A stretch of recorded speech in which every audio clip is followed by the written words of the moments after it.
નમો વરિયંતાણમ, નમો સિદ્ધાણમ, નમો આયર્યાણમ, નમો વજ્જાયાણમ, નમો લોહે સૌપસાવણમ. એસો પંચ નમુકારો સૌપાવપણાસણો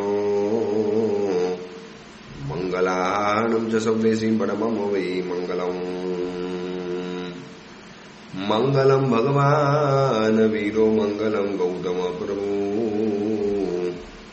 મંગલમ સ્થૂલભદ્રાદ્યા જૈન ધર્મો સ્તુ મંગલમ. આજના પ્રવચનનો વિષય છે શત્રુંજય તીર્થની ગૌરવ ગાથા.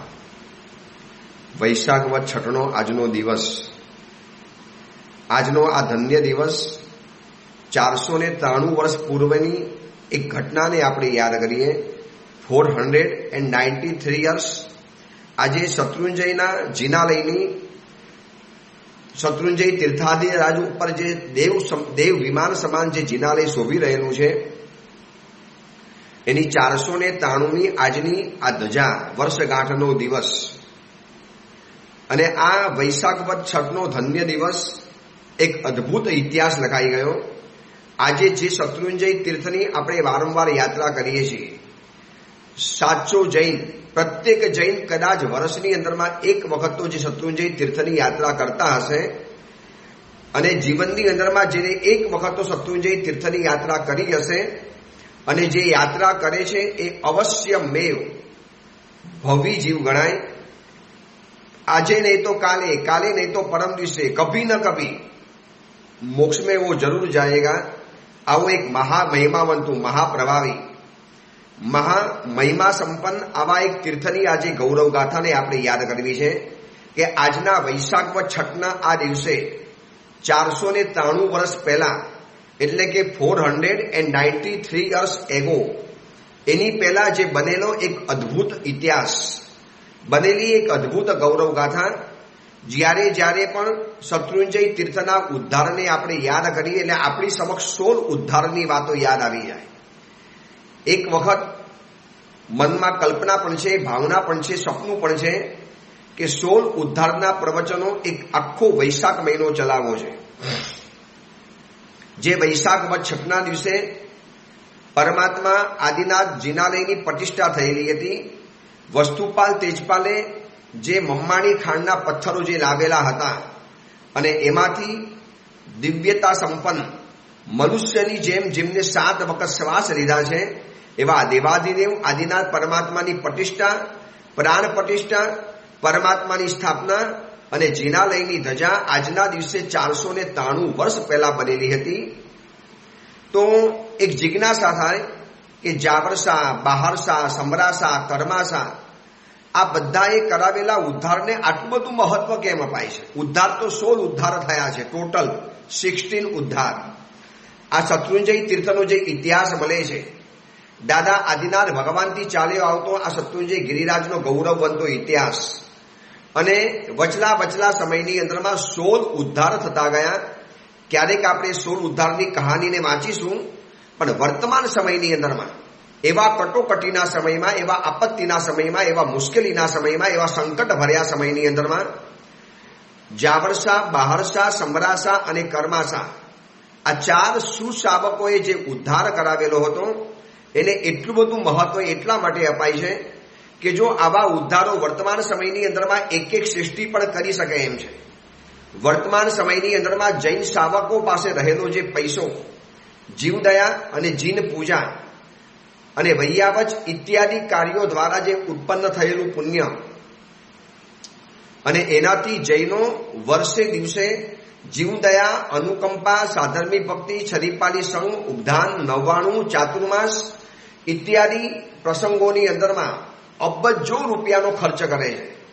ધારે તો એક શાવક વર્તમાન સમયની અંદરમાં શત્રુંજય તીર્થનો ઉદ્ધાર કરી શકે એમ છે. કરવાનો વારો આવે ત્યારે જૈનોને સરકારી સહાયની જરૂર નહીં પડે, ક્યારે ગવર્મેન્ટની પાસે હાથ લંબાવવો નહીં પડે, ક્યારે ગવર્મેન્ટની પાસે સબસિડીની ભીખ માગવી નહીં પડે અન્ય ધર્મીઓની જેમ. જ્યારે આટલા બધા સક્ષમ શાવકો આજની તારીખમાં પણ છે. આવા ઉદ્ધારો તો વર્તમાન કાળની અંદરમાં ઘણા સૃષ્ટિઓ કરાવી શકે એમ છે. તો ધન સાધ્ય એવા કાર્યોનું આટલું બધું મહત્વ કેમ અપાવી દીધું? શું એ લોકોએ શત્રુંજય તીર્થ ઉપર દેરાસરો બનાવ્યા એટલે મહત્વ વધી ગયું? એની પાછળનો ઇતિહાસ જાણવો પડશે. જો માત્ર ધનથી બધું જ કાર્ય થતું હોય તો વર્તમાન સમયની અંદરમાં આપણી પાસે ધન ચિકાર પ્રમાણની અંદરમાં છે, છતાં પણ આપણે શત્રુંજયની સંપૂર્ણ સુરક્ષા કરી શકીએ છીએ.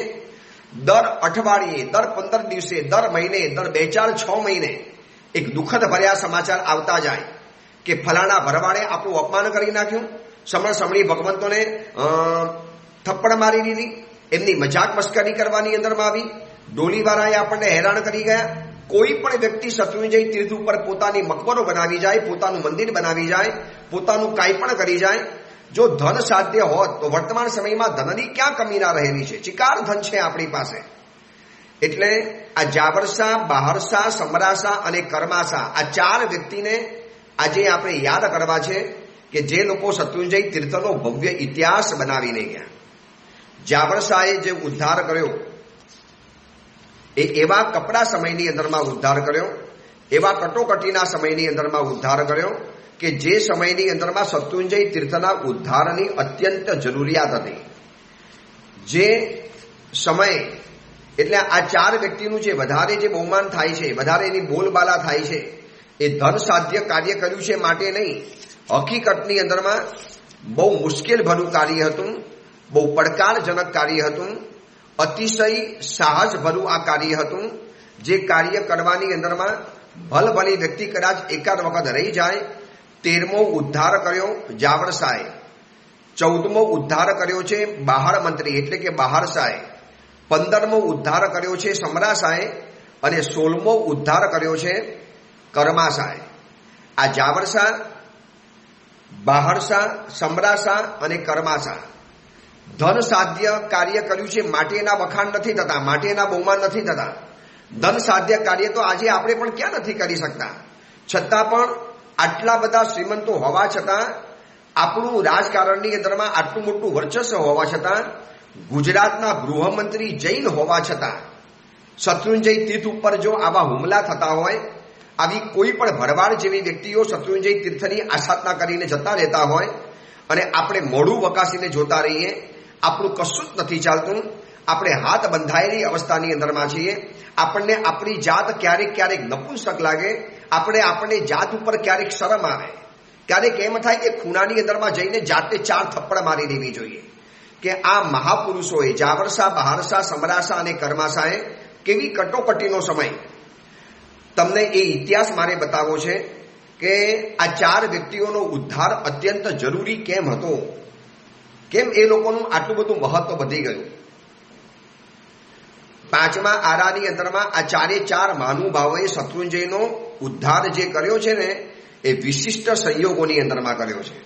ફક્ત ધન સાધ્ય આ કાર્ય હોત તો એમના જેવા ધનાઢ્યો એ સમયની અંદરમાં ઘણા હતા, બધા જ કરી શકતા હતા. પરંતુ એવું નથી, એના માટે બીજું પણ ઘણું જોઈતું હોય છે. ખાલી આ ધન સાધ્ય કાર્ય નહોતું.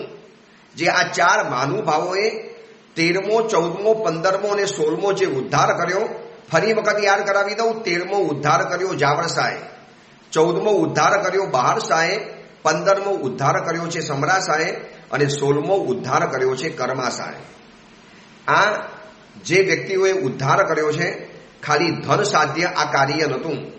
આમાં સાહસ, સત્વ, શુદ્ધિ, સાત્વિકતા, સુરાતન, સુરવીરતા, સંગઠન, સંબંધ, સમય સૂચકતા, સમય દ્રષ્ટા અને છેલ્લે સંપત્તિની પણ જરૂરિયાત પડે.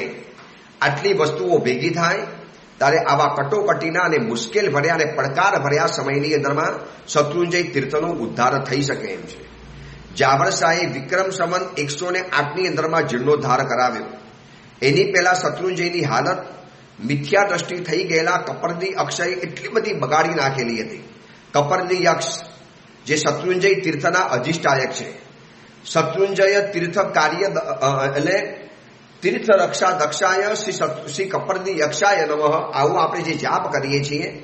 પરંતુ એ વખતે એ કપરદી યક્ષ મિથ્યાત્વી બની ગયેલો અને શત્રુંજય ઉપર 4 કોર હાડકા, માંસ, ચામડા, દારૂની મહેફિલ, દારૂની મિજબાણીઓ, એટલું બધું શત્રુંજય તીર્થનું ગૌરવને ખતમ કરી નાખ્યું હતું. એટલો બધો ગંદો બનાવી દીધો, ઉકરડા જેવા શત્રુંજય તીર્થને બનાવી નાખેલો હતો. અને ચારેકોર માંસ, મદિરા આમ ચારેકોર વેરાયેલા પડતા હતા. અને એ વખતે ધર્મચક્ર તીર્થમાંથી મૂર્તિ લાવવામાં આવી અને એને ઉપર ચડાવવા માટે 84 વખત મહાપ્રયત્નો કરવા પડ્યા. પ્રતિમા ઉપર ચડે, આ કપડની યક્ષ મિથ્યાત્વી બની ગયેલો પ્રતિમા વળી પાછો નીચે ઉતારીને વળી પાછી ઉપર ચડવામાં આવે, વળી પાછું નીચે ઉતારી દેવાની અંદરમાં આવે. આવું 84 વખત બન્યું છે. આવો ઇતિહાસ કહે છે. બહારશાહે લાકડાના જિનાલયોના સ્થાને પાષાણનું જિનાલય બનાવ્યું. ઉદયન મંત્રીનો આ પુત્ર યુદ્ધની અંદરમાં જતી વખતે ઉદયન મંત્રીએ મનની અંદરમાં સંકલ્પ કર્યો કે એક ઉંદરડો દીવાની જ્યોતને લઈને અંદરમાં ઘી રહેલું હતું એવી દીવાની જ્યોતને મોઢામાં પકડી અને ઉંદર ભાગી રહેલો હતો. અને ઉદયન મંત્રી જ્યારે તીર્થની યાત્રા કરવા માટે આવ્યા, આ દ્રશ્ય જોયા પછી ધ્રુજી ગયા. અરે, આ દીવાની જ્યોત કોઈક લાકડાને જો અડી જાય અને આ શત્રુંજય તીર્થ ઉપર ફૂફાડા મારતો પવન, આ પ્રચંડ વાવાઝોડા જેવો ફૂંકાતો પવન, તો આ જિનાલયની શું હાલત થઈ જાય? એક નાની જગ્યાએ જો આગ લાગી ગઈ અને આ પવન જો એને આગને ફેલાવી નાખે તો આખું શત્રુંજય તીર્થનું જિનાલય બળીને ભસ્મ બની જાય. ત્યાં સુધીમાં જિનાલય લાકડાનું હતું. યુદ્ધની અંદરમાં જીત્યા, પણ છેલ્લે મૃત્યુ શૈયા ઉપર પડેલા હતા ઉદયન મંત્રી. અને પોતાના દીકરા બહારને કીધું કે બેટા, આટલો મનમાં સંકલ્પ કરેલો હતો તો આટલી મારી ભાવના પરિપૂર્ણ કરજે. અને 15મા ઉદ્ધાર વખતે બહારશાહે લાકડાના જિનાલયોના સ્થાને પાષાણનું જિનાલય બનાવ્યું. પણ એમાં પણ ભમતીમાં પવન ભરાઈ ગયો અને તિરાડો પડી જવાથી વરી પાછી દિવાલો નીચે ધરાશાયી થઈ ગઈ. વરી પાછી સંઘની વિનંતીથી લોકોના દ્રવ્યને સ્વીકારી અને વરી પાછો બહાર મંત્રીએ ઉદ્ધાર કર્યો. જ્યારે સમરાસા અને કર્માશાએ તો અતિ વિકટ સંયોગની અંદરમાં, હવે આ જાવરશાહ અને બહારશાહે જે ઉદ્ધાર કર્યો એના કરતા વિકટ સંયોગો હતા સમરાસા અને કર્માશાને. આ અતિ વિકટ સંયોગોની અંદરમાં જીર્ણોદ્ધાર કરાવેલો. એટલા માટે આ 4 મહાપુરુષો, મહાશ્રાવકોને આપણે ખૂબ યાદ કરીએ છીએ.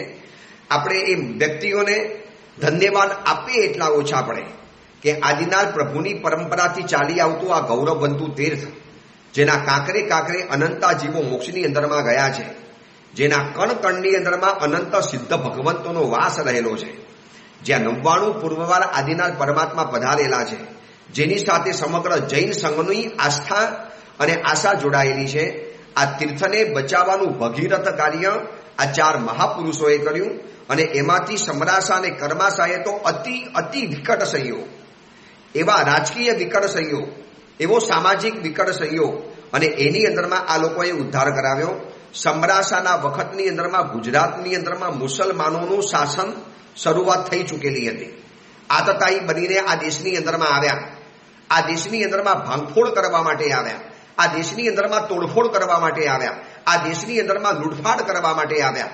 હિન્દુસ્તાનની સંપત્તિ, હિન્દુસ્તાનના મંદિરોની અંદરમાં રહેલી સોનાના જે ઢગલા અને દરિયા જોવા માટે મળ્યા. અને જોઈને આ લોકો પાગલ બની ગયા. ગરીબ દેશોમાંથી આવતા હતા, બિલકુલ મુફલિસ દેશોમાંથી આવનારા મોગલ બાદશાહો, આ મુસ્લિમો અને વિધર્મીઓ એટલા બધા આતતાયી બનીને તૂટી પડેલા છે. મંદિર અને મૂર્તિઓના ભંજનનો મોટો ભાગ શરૂ થઈ ચૂકેલો હતો આ સમરાસાના વખતની અંદરમાં. એમાં અલ્લાઉદ્દીન ખિલજી, એના લશ્કરે સૌથી પહેલો શત્રુંજય પર્વત ઉપર શત્રુંજય ઉપર હુમલો કર્યો અને મંદિરોને તોડી પાડ્યા. અલ્લાઉદ્દીન ખિલજીનો સૌથી પહેલો હથોડો, પહેલી વખત આ વિધર્મીઓનો પડછાયો શત્રુંજય તીર્થ ઉપર આ અલ્લાઉદ્દીન ખિલજીનો પડ્યો. અને એ વખતે જાવરશાહ જે પ્રાચીન પ્રતિમા ધર્મચક્ર તીર્થમાંથી લઈ આવેલા હતા, વજ્રસ્વામીના હાથે જેની પ્રતિષ્ઠા થયેલી હતી, એ મૂર્તિને ખંડિત કરી નાખી, ખંડ ટુકડા કરી નાખ્યા. કોણ જાણે શું એ સમય રહેલો હશે. સમગ્ર જૈન સંઘ હિબકા ભરીને રડ્યો છે. સમગ્ર જૈન સંઘના ઘરની અંદરમાં એ દિવસે કોઈએ ભોજન નથી બનાવ્યા. સમગ્ર જૈન સંઘનો આબાલ વૃદ્ધ દરેક વ્યક્તિ હૃદયની અંદરમાં એટલો આઘાત ઝીરવીને બેઠેલો હતો. પણ શું ચાલે ખબર નહીં. હિન્દુસ્તાનની દુર્દશા થઈ ચૂકેલી હતી. આ મોગલોના ધાડે ધાડા આવે, આતતાઈ બનીને આવે, ભૂખ્યા વરુની જેવા આવે. જ્યાં જે સંપત્તિ દેખાય, જ્યાં જે સ્ત્રી દેખાય, જ્યાં જે પણ વ્યક્તિઓ દેખાય, બસ એને મારો, ખતમ કરી નાખો, બારો, જલાવો અને દેશને ઉજ્જળ કરી નાખો. ચારે કોણ આતતાઈઓની તલવાર લઈને નીકળી પડેલા હતા. મૂર્તિ ખંડિત થઈ ગઈ. એ મૂર્તિ પણ મુસ્લિમોના હાથે ખંડિત થતા લગભગ વચ્ચેના 50 થી 75 વર્ષ જૈન સંઘ નવી મૂર્તિ નથી બનાવી શક્યો. શું જૈનોની પાસે પૈસો નહોતો? શું એ વખતે પથ્થરો નહોતા મળતા? પણ સંયોગો એવા વિચિત્ર હતા. માત્ર મૂર્તિ ખંડિત મસ્તકથી માત્ર સંતોષ માની લેવો પડ્યો. નવી મૂર્તિ ભરાવી નથી શક્યા. 75-80 થી લગભગ કોઈ કહે છે કે 100 થી 125 વર્ષ. તમે વિચારી શકો છો, આદિનાથ દાદાના જિનાલયમાં તૂટેલા ફૂટેલા જીર્ણ ધરાશાયી જિનાલયની અંદરમાં માત્ર પરમાત્માની મૂર્તિનું મસ્તક પૂજાતું હોય. કયા જૈન જોઈ શકે? કયા જૈનના હૃદયની અંદરમાં આવા સ્વીકાર્ય બની શકે? શું જૈન સંઘ એટલો બધો દરિદ્ર બની ગયેલો કે એક મૂર્તિ પણ ન બનાવી શકે, એક મૂર્તિ પણ ન ભરાવી શકે? અરે આજના સમયની અંદરમાં મૂર્તિ ભરાવાના ચડાવવા જો કરોડો રૂપિયાની અંદરમાં જતા હોય, તો એ સમયની અંદરમાં શું જૈન સંઘ એટલો બધો દરિદ્ર બની ગયો કે મૂર્તિ ન બનાવી શકે? અરે મૂર્તિ તો સોના, ચાંદી, હીરા, માણેક અને રત્નની બનાવી શકતા હતા. પણ કાલ બહુ વિષમ હતો. ગુજરાતની અંદરમાં જમના દૂત જેવા મોગલોનું શાસન શરૂ થઈ ચૂકેલું હતું અને ઇસ્લામના કાયદા મુજબ એ લોકોનું શાસન ચાલતું હતું. એક પણ નવી મૂર્તિ તો ઠીક છે, ખાણમાંથી પથ્થર માટે, ખાણમાંથી મૂર્તિ બનાવવા માટેનો પથ્થર પણ નહોતો કાઢી શકાતો. અને એ વખતના એ લોકોના ફતવા, એ વખતના એ લોકોના આ બધા મનગઢત આદેશો, એમની પહેલા થયેલા આ વાતની વસ્તુપાલ તેજપાલને પહેલેથી અંદાજો આવી ગયેલો કે ભાઈ અમારા મૃત્યુ પછી, અમારા ગયા પછી વહેલું મોડું ગુજરાતની અંદરમાં આમ આતતાઈ મોગલોનો વિધર્મીઓનું શાસન આવવાનું. એમને તો એમની મુસદ્દી અને એમની હોશિયારીથી, એ તો કથાને આપણે ક્યારેક જોઈશું. વસ્તુપાલ તેજપાલની ભવ્ય જીવન કથા છે. ક્યારેક ઓડિયો પ્રવચનની અંદરમાં વસ્તુપાલ તેજપાલની ભવ્ય જીવન કથાને જાણવી છે, જાણવા જેવી છે. અદ્ભુત બાહોશ.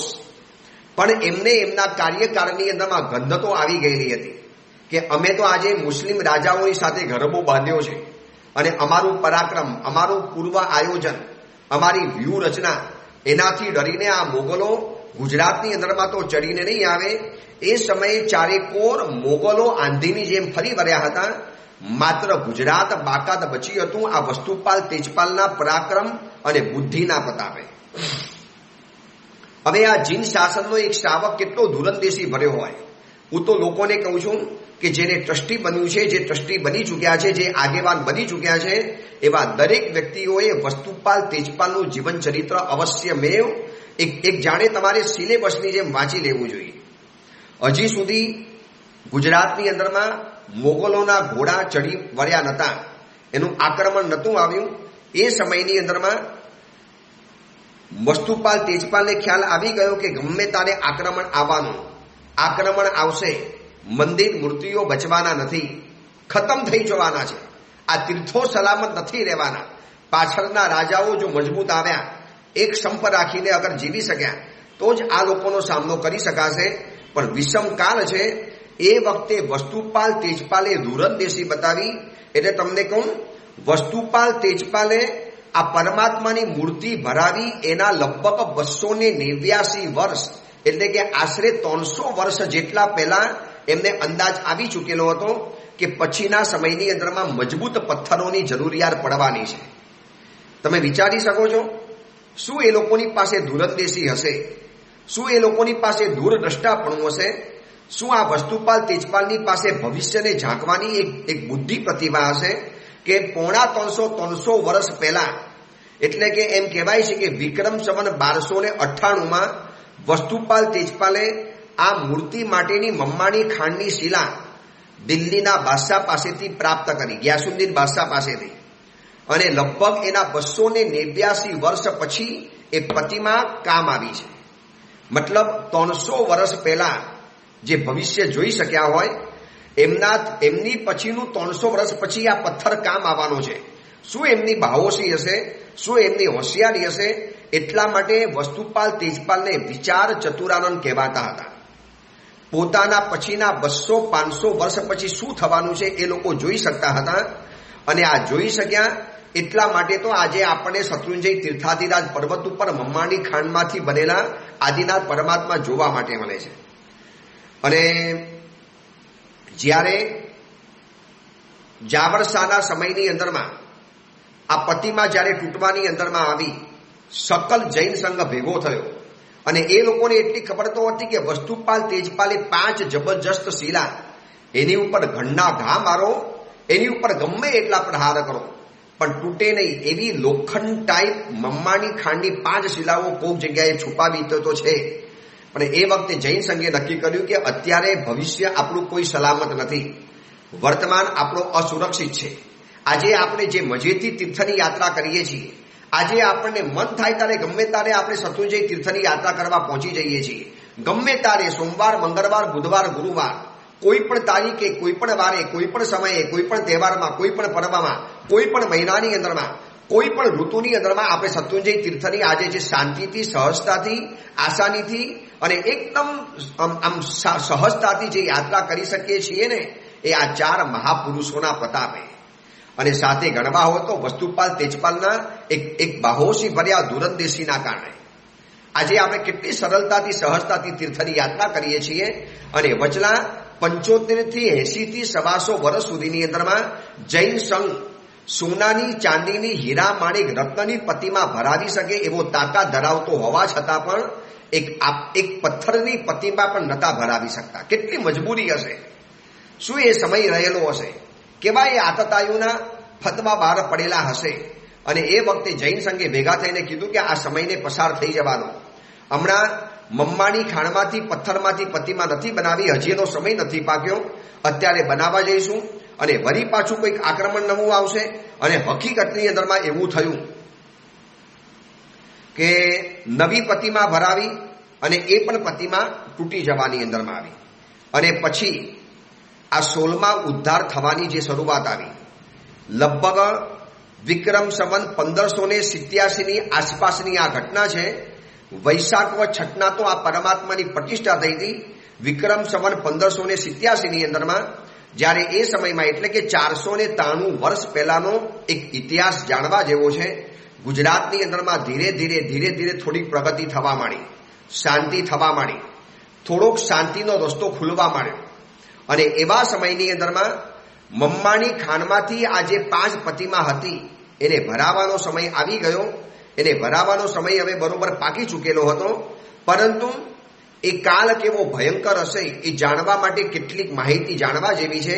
ઔરંગઝેબે વિક્રમ સંવત 1725ની અંદરમાં એટલે કે ઈસવીસન 1969ની અંદરમાં સમગ્ર ભારતની અંદરમાં પોતાના સુબાઓને નીચેના મુજબના ફરમાનો મોકલી આપેલા હતા કે હિન્દુસ્તાનમાંથી કાફરોના બધા જ મોટા મોટા મંદિરોને તોડીને સાફ કરી નાખો.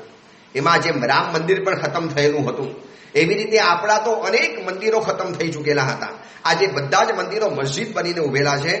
આ બાજુ તમે જૈન, અજૈન બધા જ મંદિરોનો ખાત્મો બોલાવવાની અંદરમાં આવ્યો. એમની બધી જ પાઠશાલાઓને ખતમ કરો. દેશની અંદરમાં મૂર્તિ પૂજા અંગેના શાસ્ત્રોનું અધ્યયન બંધ કરાવી દો. મૂર્તિ પૂજા બંધ થવી જોઈએ અને હિન્દુઓનું ઇસ્લામીકરણ કરવાનું શરૂ કરો. આવા ફતવા એમના આજને પણ લખેલા જોવા માટે મળે છે. અને સમગ્ર ભારતની અંદરમાં આ પંચસૂત્રીય કાર્યક્રમ ચાલતો હતો. જ્યાં ને ત્યાં ગમે તારે કોઈ પણ હિન્દુઓને વટલાવીને મુસ્લિમ બનાવી દેવાના. આજના આપણા હિન્દુઓના સમયમાં અને આટલા લોકશાહીના જમાનામાં પણ આજની તારીખની અંદરમાં જો આ વિધર્મીઓ સખણા બેસતા નથી. દર અઠવાડિયે 15 દિવસે આપણને સમાચાર મળે છે કે આપણી હિન્દુ બાલાને ઉઠાવી ગયા, આપણી હિન્દુ કન્યાને ઉઠાવી ગયા, એને વિધર્મી બનાવી નાખી, ધર્મ પરિવર્તન કરાવી નાખ્યું. આ જમાનાની અંદરમાં, આ લોકશાહીના જમાનામાં અને આપણો હિન્દુઓનું રાજ ચાલે છે એ જમાનામાં પણ જો વિધર્મીઓની આવી દાદાગીરી ચાલતી હોય, ત્યારે જે સમયમાં તો રાજ એમનું જ ચાલતું હતું, એ જ લોકો હતા સર્વે સર્વા, એ જ બાદશાહ થઈને ઘૂમતા હતા, ત્યારે શું હાલત હશે? આ પંચસૂત્રીય કાર્યક્રમ જબરજસ્ત રીતે અમલમાં ચાલુ હતો. અને દિવસો પસાર થતા ગયા. આમ કરતા કરતા કરતા લગભગ 150 વર્ષ પરિપૂર્ણ થઈ ગયા.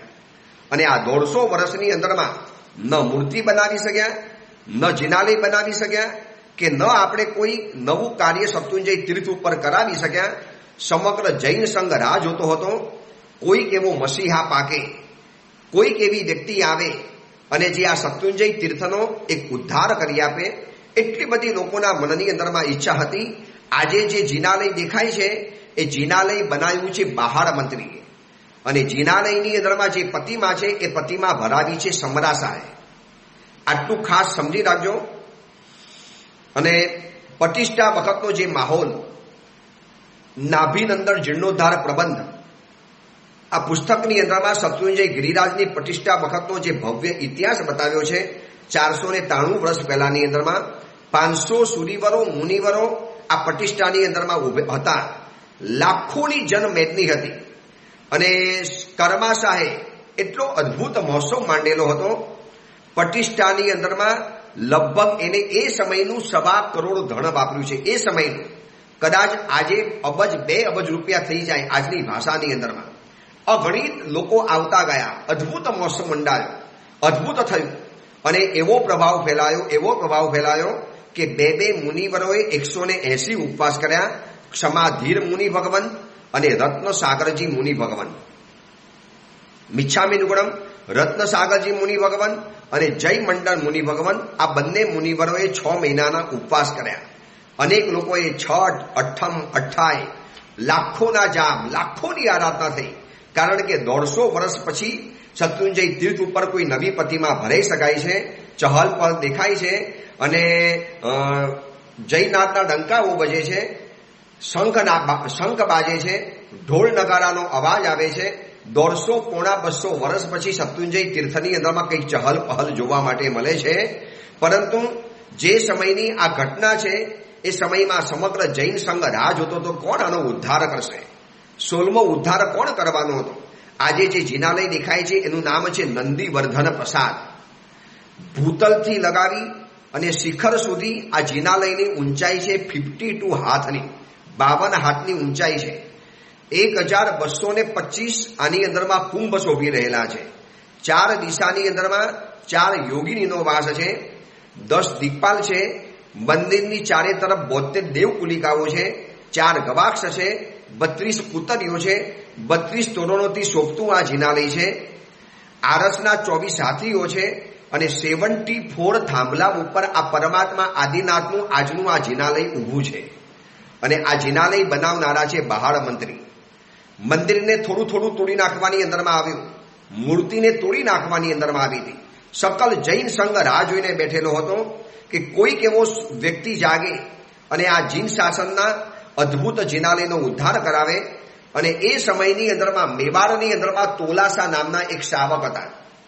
તોલાસા રોજ રડે, રોજ પોતાના દેરાસરની અંદરમાં જઈને માથા પછાડે, મારા તારક તીર્થાધીર શત્રુંજયની આ હાલત છે, અમારી પાસે આટલા બધા પૈસા, આટલી બધી ઓળખાણ, આટલી બધી અમારી પાસે લાગવક અને અમે કશું જ નથી કરી શકતા. તોલાસા જેટલા પણ મહાત્મા આવે એની પાસે પોતાની વ્યથા વ્યક્ત કરે. ગુરુદેવ, પૈસા તો મારી પાસે અનાપ શનાપ છે, ગુરુદેવ કેવી રીતે આ ઉદ્ધાર કરાવી શકાય, કંઈક તો રસ્તો બતાવો. બધા મહાત્મા કહે છે કે ભાઈ શું શાવકજી, અમે પણ સમય પાકવાની રાહ જોઈએ છીએ, અમે પણ કોઈ મસીહો પાકે એની રાહ જોઈએ છીએ. આ તારક તીર્થાધીરા શત્રુંજય તીર્થની દુર્દશા અમારાથી પણ નથી જોવાતી. જેટલી તમારી પીડા છે તોલાસા, એટલી અમારી પણ પીડા છે. અને આ તોલાસા દરેક મહાત્માને આવું કહેતા જાય અને કંઈક રસ્તો કાઢવાની વિનંતી કરતા જાય. એમાં વિહાર કરતા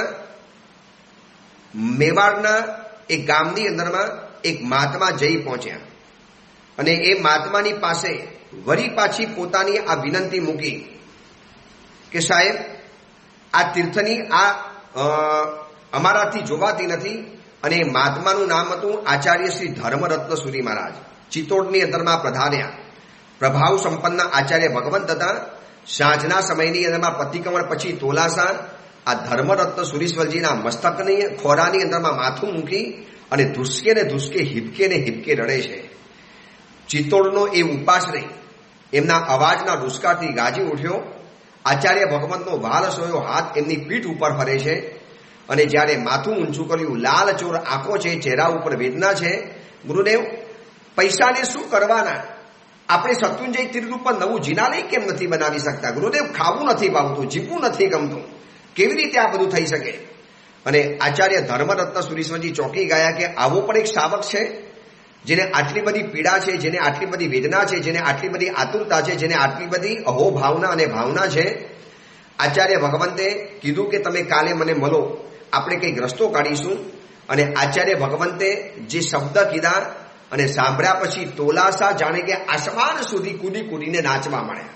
આચાર્ય ભગવંતે કીધું કે તોલાસાજી, મારા અને તમારા નસીબની અંદરમાં આ જીર્ણોદ્ધાર લખાયેલો નથી અને આપણે કદાચ એના દર્શન નહીં કરી શકીએ, પણ એક ખુશીની બાબત એ છે કે તમારો દીકરો કર્માસા અને મારો શિષ્ય વિદ્યામંડન વિજય જે ભવિષ્યમાં આચાર્ય બનશે અને તમારા દીકરા દ્વારા મારો આ શિષ્ય આચાર્ય એ ભવિષ્યની અંદરમાં શત્રુંજયનો 16મો ઉદ્ધાર કરાવશે.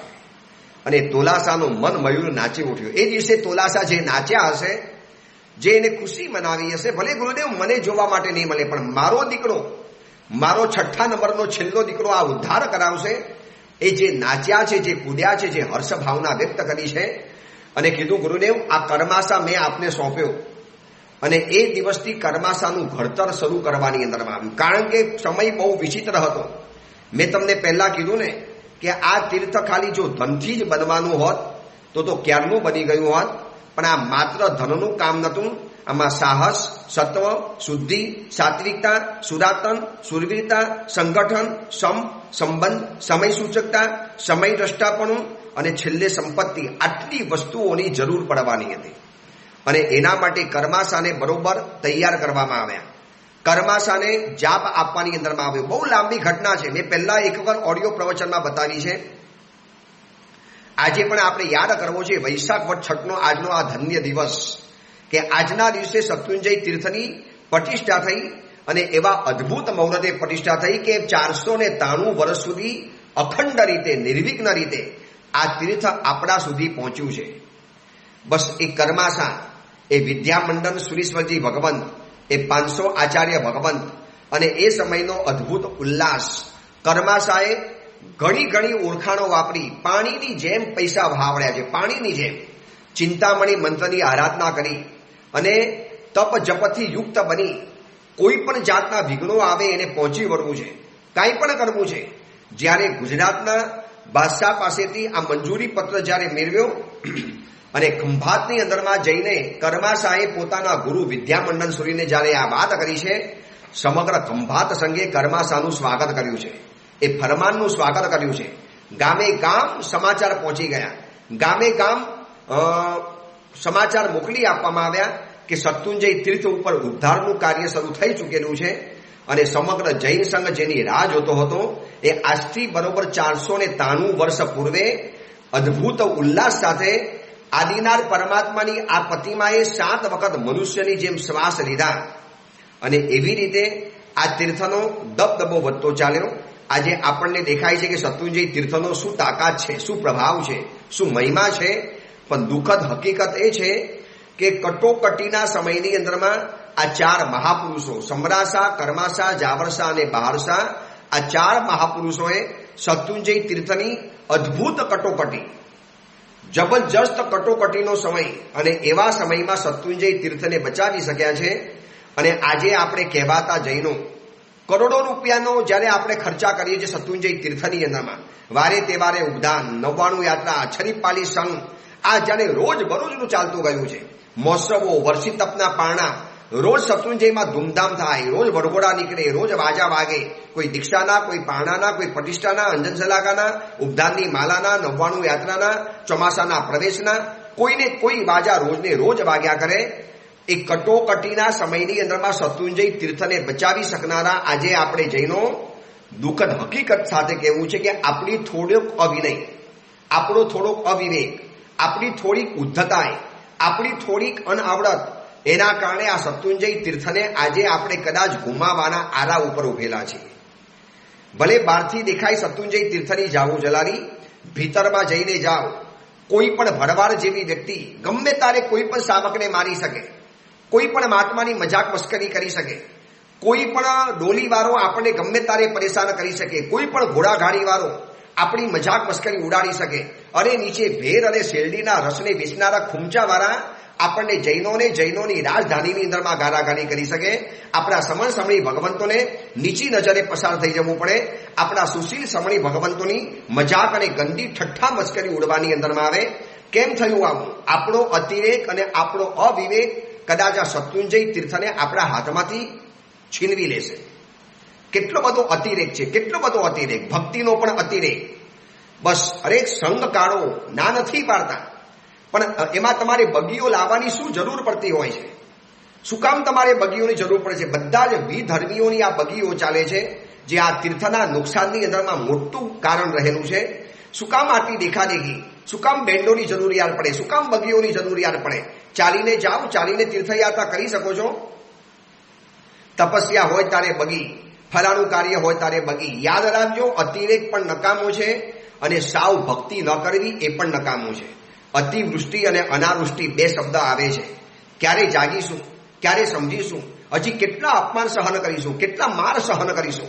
આવા ભરવાડો, બે બદામના જેવા ભરવાડો આ તીર્થને આપણી મજાક મસ્કરી કરી જાય. જે તીર્થ ઉપર આપણું અબજો રૂપિયાનું રોકાણ છે, જે તીર્થને આપણે અકબર બાદશાહ પાસેથી ફરમાન લખાવડાવીને પ્રાપ્ત કરેલો છે, જે તીર્થ ઉપર આવા સમરાસા, જાવરસા, બહારસા અને કર્માસા જેવા બહાદુર પુરુષોએ ઇતિહાસની ગૌરવ ગાથાઓ અંકેલી છે, અને એ તીર્થને આપણે એમને જવા દઈશું? એ કટોકટીની અંદરમાં સાચવી ગયા. શું આપણે આપણા સમયની અંદરમાં નહીં સાચવી બતાવીએ? આજે આ શત્રુંજય તીર્થની 493મી જ્યારે ધજા છે, એ દાદા આદિનાથની ધજાની સમક્ષ હાથ જોડી મસ્તક ઝુકાવી અને કેટલાક સંકલ્પો કરી લેજો. હું શત્રુંજય તીર્થની અંદરમાં ઉદ્ધાર કરાવીશ, પણ આડંબર બિલકુલ નહીં કરાવું. શત્રુંજય તીર્થની અંદરમાં ચાતુર્માસના આયોજન કરીશ, પણ બિનજરૂરી શત્રુંજય તીર્થની આસાધનાના મોટા ભાગીદાર એવી વ્યક્તિઓ કમાતી હોય એવા એક પણ કાર્ય જીવનની અંદરમાં નહીં કરી બતાવું. જે તીર્થ ઉપર દુકાન નાખીને બેઠેલો છે ભરવાડ, અને ત્યાંથી આપણે બધી વસ્તુઓ લેવાની, શું આપણામાં આટલી પણ શરમ નથી? આટલી પણ હિંમત નથી? આપણી અંદરમાં આટલો પણ પાવર નથી? યાદ કરો આ મહાપુરુષોને, કેવા કટોકટીના ભીષ્મ સમયની અંદરમાં 150 વર્ષ સુધી શત્રુંજય તીર્થ ઉપર એક તમે જિનાલય ન બનાવી શકો, એની તૂટેલી દિવારને તમે સમારકામ ન કરાવી શકો, માત્ર મસ્તક પૂજાતું હોય અને ત્યાં આપણે એક પ્રતિમા ન ભરાવી શકીએ. એ સમયની અંદરમાં કે જે સમયની અંદરમાં અબજો રૂપિયા ખર્ચીને એક શ્રાવકો શત્રુંજય તીર્થનો ઉદ્ધાર કરાવી શકતા હતા. વિચારજો કેવો કટોકટીનો સમય હતો. અને એમાં આ મહાપુરુષોએ પોતાની બુદ્ધિ, પોતાની બાહોશી, પોતાની દુરંદેશી અને પોતાનું એક ઉસ્તાદીપણું અને પોતાનું એક વિનય વિવેક જાળવી શત્રુંજય તીર્થને હેમખેમ આપણા સુધી પહોંચાડ્યું. શું આપણે ભવિષ્યની પેઢીને શત્રુંજય તીર્થ સલામત આપી શકીશું? આવા જ રોજની રામાયણ, રોજના જ આવા ઝઘડા, રોજ આવા ભયભીત રહેવાનું, રોજ આવા ડરપોક રહેવાનું, રોજ આપણે આપણા તીર્થમાં માર ખાવાનો, આપણે આપણા તીર્થોની અંદરમાં એ લોકોને આપણે પાલી પોષીને મોટા કરીએ, અને એ જ આપણું અપમાન કરી જાય, એ જ આપણી બેન બેટીઓની મજાક કરી જાય, એ જ આપણા સમણી ભગવંતોની મજાક કરી જાય. અરે શક્તિ અને જો અંદરમાંથી આગ પેદા થતી હોય તો સંકલ્પ કરો કે પાલીટનાની અંદરમાં ચડીને જ યાત્રા કરીશ, ડોલી દ્વારા યાત્રા નહીં કરું. અને ડોલીમાં જવાનો જ્યારે સમય આવશે ત્યારે તલેટીમાં બેઠા બેઠા શત્રુંજય ગિરિરાજની જાપ કરીશ. અને ઘેર બેઠા પણ જે ગિરિ ધ્યાવે, ગિરિ શબ્દ મૂક્યો છે, મૂર્તિ શબ્દ નથી મૂક્યો. ઘેર બેઠા પણ જે મૂર્તિ ધાવે એવો શબ્દ નથી. શત્રુંજય તીર્થ સ્વયં ગિરિરાજ છે, એની યાત્રા કરવાથી જ ભવ્યત્વ આવે છે. અહીંયા તો મૂર્તિઓ બદલાતી ચાલી છે, પણ ગિરિરાજ એનો એ જ છે. એટલે આવા કેટલાક સંકલ્પો કરવા પડશે. હું અવિવેક નહીં કરું, અતિરેક નહીં કરું, શત્રુંજય તીર્થમાં બિનજરૂરી શોપિંગ નહીં કરું, બહારના લારીઓ પર ખાણીપીણી નહીં ખાવું, શત્રુંજય તીર્થના પર્વતને અડીને આવેલા શેરડીના ખૂંચા અને શેરડી જ્યુસના સેન્ટરો ઉપર શેરડી નહીં પીવું, એનો ગન્નાનો જ્યુસ નહીં પીવું, ત્યાં એક પણ ખરીદી નહીં કરું, એક પણ ભેર વગેરે નહીં વાપરું. આ તીર્થ મારું છે. જો મારા મહાપુરુષોએ 493 વર્ષ પહેલા હેમખેમ બચાવીને આ તીર્થ આપણને આપ્યું હોય, આપણી પાસે અત્યારે એમના જેવો તો સમય નથી. એમની કટોકટીઓ તમે ઇતિહાસના પુસ્તકોમાં વાંચો, ક્યારેક આમ આંખમાંથી આંસુ પડી જશે. શું આ મહાપુરુષો અદ્ભુત કાર્ય કરીને ગયા, અને આપણા જમાનાની અંદરમાં હું તીર્થને સાચવી નથી શકતો. ધિક્કાર છે મારી જાતની ઉપર. આજે આ શત્રુંજય તીર્થની જ્યારે ધજા લહેરાવાની, કદાચ તમે રૂબરૂ ઉપસ્થિત હો અથવા તો કદાચ તમારી સમક્ષ આ શત્રુંજય તીર્થની ધજાનો વિડીયો જ્યારે આવે ત્યારે જાતને કહેજો કે આ ધજાની સામે આજે સંકલ્પ કરું છું કે મારા શરીરની અંદરમાં જ્યાં સુધી લોહીનું એક બુંદ હશે, જ્યાં સુધી શ્વાસનો દીવો ટમટમતો હશે, ત્યાં સુધી આ શત્રુંજય ઉપર કોઈ બુરી નજર નાખી પણ નહીં શકે. ક્યારે પણ બલિ દેવાનો વારો આવે, ક્યારેક ખપી ખૂટવાનો વારો આવે, ક્યારેક મરી ખૂટવાનો વારો આવે, ત્યારે સૌથી પહેલો મોખરે હું ઉભો રહીશ અને મારા તીર્થને બચાવીશ. શું આવા ભરવાડો મારા તીર્થને પરેશાન કરી જાય? અને શું એની હેસિયત છે? શું બે બદામના માણસો છે. આપણો જ અવિવેક અને આપણો અતિરેક અને આપણો એક સંપ નથી, એનો જ આ લોકો ફાયદો ઉઠાવીને ગયા છે. આ તીર્થ માટે પણ આપણે એક સંપ નથી. ચલો તિથિઓ માટે તો નથી, તીર્થ માટે તો બનીએ. ચલો તિથિની આરાધનાને છોડો, આ તીર્થ તો કોમન રહેલું છે. આપણે બધા જ ભેગા થઈ અને જો એક સંકલ્પ કરી લઈએ કે શત્રુંજય તીર્થને બચાવવું છે અને શત્રુંજય તીર્થના જે આસાધના કરનારા, એના જે ગદ્દારો, એના જે વિશ્વાસઘાતીઓ આ શત્રુંજય તીર્થને પોતાની બાપની જાગીર માનીને જે બેસી ગયા છે, એવી વ્યક્તિઓને પાઠ ભણાવ્યા વગર હવે છૂટકો નથી. કદાચ આ મારું પ્રવચન થોડું તમને કડક લાગશે, પણ આજે શત્રુંજય તીર્થની 493મી ધજા છે. હજી થોડા સમયમાં આપણને આ 500મી સાલગીરી ઉજવવા માટે મળશે. તો આવનારી પેઢી સુધી આપણે તીર્થ પહોંચાડવાનું છે. હજી 17,500 વર્ષ આ તીર્થને આપણે આગળ વધારવાનું છે. અને આપણો અવિવેક, આપણો અતિરેક, આપણી કુસંપપણું આ તીર્થને કદાચ આપણા આત્માની છીનવી જાય અથવા તો આ તીર્થની અંદરમાં ભારે કટોકટી આવી જાય, એની પહેલા જાગવાની જરૂરિયાત છે. અને જાગવાની શરૂઆત હું કરીશ. ખાલી વોટ્સઅપ મેસેજ વાયરલ કરી દેવાથી કામ નહીં થાય, ખાલી મેસેજો એકબીજાને પહોંચાડી દેવાથી કામ નહીં થાય. જાગો રે જાગો, બસ વોટ્સઅપની અંદરમાં મેસેજ મૂકી દેવાના. શું તમે ગમે ત્યારે કંઈ પણ પુકાર અને પડકાર આવે, શું આપણે જવા તૈયાર છીએ? આ દાદાની લહેરાતી જે ધજા ઉપર ચડે એનો જ્યારે વિડીયો તમારી સમક્ષ આવે અથવા તમે જ્યારે ત્યાં શત્રુંજય તીર્થની અંદરમાં હાજર હો અને ધજા જેમ ઉપર ચડે એમ મનની અંદરમાં સંકલ્પ ઉપર કરજો અને પરમાત્માને કહેજો, પ્રભુ આ તીર્થની સુરક્ષાની જવાબદારી હવે મારી. આ તીર્થમાં બિનજરૂરી ખર્ચા નહીં કરું, આ તીર્થમાં ડોલી નહીં વાપરું, આ તીર્થની અંદરમાં ઘોડાગાડી નહીં કરું, આ તીર્થની અંદરમાં બગીઓ બિનજરૂરી નહીં કરું, આ તીર્થની અંદરમાં ખોટા આડંબરો ચાતુર્માસની અંદરમાં નહીં કરું, આ તીર્થની અંદરમાં સુકૃતો કરાવીશ. પણ સુકૃતોનો જે અતિરેક અને અવિવેક થાય છે એના મહોત્સવોની અંદરમાં એ તો ક્યારેય પણ નહીં કરાવું. જો આવું કરશું તો જ આપણા માટે આ તીર્થ આપણા હાથની અંદરમાં રહેવાનું છે. સમરાસા, જાવરસા, બહારસા અને કર્માસા, આ 4 મહાપુરુષોને આપણે વધુમાં વધુ યાદ કરીએ છીએ કે ધન સાધ્ય આ કાર્ય નહોતું. આ કાર્ય હિંમત, કરેજ, પરાક્રમ, સત્વને આધીન આ કાર્ય હતું અને એ લોકો કરીને ગયા. આજે બધાને આપણે યાદ કરીએ એ શત્રુંજય તીર્થાધિરાજની પતિમાં ભરાવાનો જે અદ્ભુત ઇતિહાસ, મમ્માણી ખાણ, એ કર્માસા, એ વિદ્યામંડન સુરીજી, 6 મહિનાના 2 મહાત્માઓએ કરેલા ઉપવાસ અને શિલ્પના નિષ્ણાત એવા મુનિ ભગવંત, જયમંડન મુનિ ભગવંત જેની દેખરેખ રાખતા હતા. એટલું અદ્ભુત મેનેજમેન્ટ રહેલું હતું. લાખોની જનમેદની ઉમટેલી છે. વર્ષો પછી શત્રુંજય તીર્થ ઉપર મહાસાગર ઉમટ્યો હતો. આ ઇતિહાસ આજે આપણે ટૂંકની અંદરમાં જાણ્યો. વિસ્તારથી પહેલા આપણે એક વખત ઓડિયોમાં બતાવેલો છે. આજે આપણે બીજી બધી અન્ય માહિતીની સાથે આ વાતને આપણે જોડતા ગયા.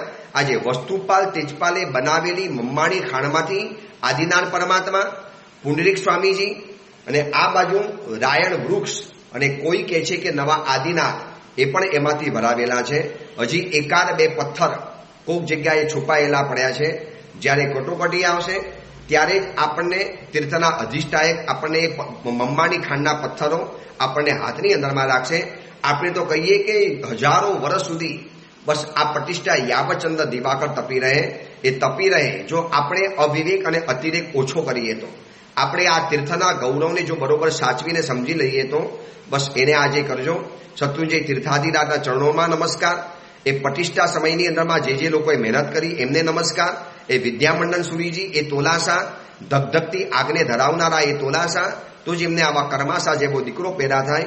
આ ઇતિહાસમાંથી આપણે શીખી અને ઇતિહાસની અંદરમાં નવું પુનરાવર્તન આપણે જીવનની અંદરમાં કરીએ. એ જ મંગલકામના, મંગલ ભાવના. જીનાગના વિરુદ્ધ કાંઈ પણ બોલાયું હોય તો મિચ્છામી દુક્કડમ.